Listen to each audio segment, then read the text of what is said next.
All four candidates in Iran's presidential election are loyal to the supreme leader.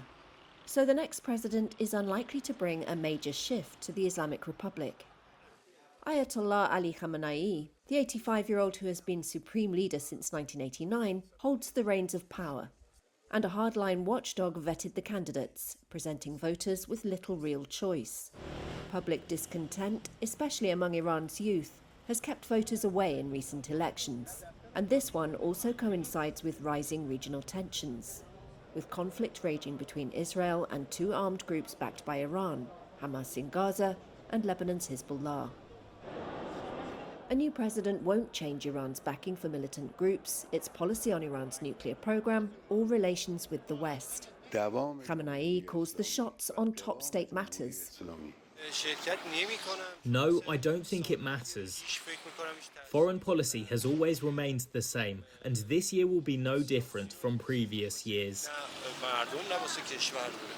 The president does run day-to-day government and can change the tone of Iran's foreign and domestic policy. All candidates have promised to fix an ailing economy that's beset by mismanagement, corruption and sanctions, and a source of deep frustration for Iranians. More importantly, the outcome could influence the succession to Khamenei. So, who is standing? The presidency was left empty by the death in May of President Ebrahim Raisi in a helicopter crash. Three of the candidates are hardliners, and one is a low-profile comparative moderate. Mohammad Bagir Kalibov is one of two hardline frontrunners. He's the current Speaker of Parliament and a former Revolutionary Guards commander. Civil rights activists know Kalibov for crushing protests. First as National Police Chief, when he personally beat protesters. Then as Tehran mayor for 12 years, when he helped suppress months of unrest that shook the establishment in 2009. The other frontrunner is Saeed Jalili. He's best known abroad as a former chief nuclear negotiator for 5 years from 2007.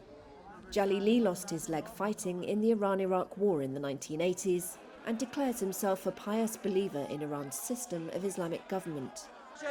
The third hardliner is Mustafa Pourmohammadi, the only cleric left in the race. He's a former Interior Minister and Deputy Intelligence Minister.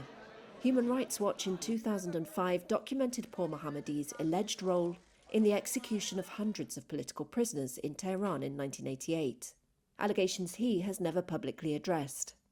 Masoud Pezeshkian is the only relative moderate among the four, backed by the pro-reform camp. Just as we can talk to each other, we can also learn to talk to our neighbours and the rest of the world. We cannot fight everyone. We should not fight. We should not show aggression to others. Pezeshkian was vocal in criticising the Islamic Republic for its lack of transparency over Mahsa Amini, a young Iranian Kurdish woman whose death in custody sparked several months of unrest in 2022. Some activists at home and abroad called for a boycott of the election, saying voting served to legitimise the Islamic Republic.